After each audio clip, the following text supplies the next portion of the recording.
سیالانو سره سیال بکړو ګران افغانستان گلزار بکړو آباد بکړو ودان. طی اجرای پلان عملیاتی مسئولان ناحیه چهارم با تخلفات شهری ساحه مارکت میوه رسیدگی های لازم صورت گرفت. موانع پیاده‌روها، سرک‌ها پاکسازی و انتقال داده شد. در این کار به کراچیداران و عموم دکانداران توصیه گردید تا اموالشان را در شبکات پیاده‌روی نگذاشته و باعث انسداد راه عام نشوند.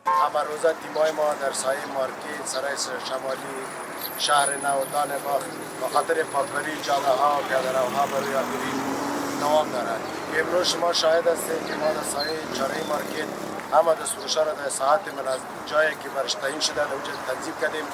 جاده و سرک‌ها و پیاده‌روها همه برای آگرین باز است.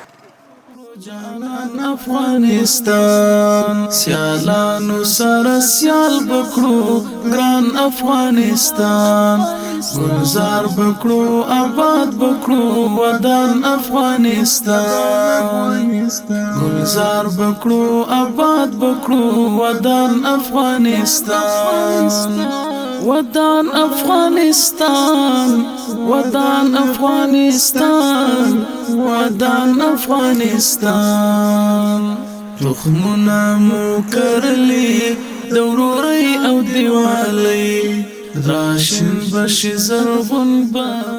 مسئولان ناحیه 13 طی بررسی‌های اخیر از بازارهای این ناحیه با مقدار 2500 کیلوگرم مواد خوراکی و بهداشتی بدون کیفیت و تاریخ گذاشته را جمع‌آوری نموده و غرض از بین بردن با محل مخصوص آن انتقال داده شد. این مواد شامل شیر، قایماق، ترشی، کنسل لوبیا و نخود، چپس، چاکلت، بسکویت، شامپو، صابون، انواع نوشابه، کچپ و انواع مواد شوینده می باشد. لازم است که شهروندان در هنگام خرید به تاریخ مصرف مواد خوراکی و بهداشتی نیز توجه نمایند. تقریبا په 2 هفتو کې راجمع کړي دي د رسم ناحیه د مربوطات نه 2500 کیلوګرام مواد صحت محیطي او نور مدیریتونو مربوطه مدیریتونو د پرسنلو په همکارۍ سره راجمع کړي دي.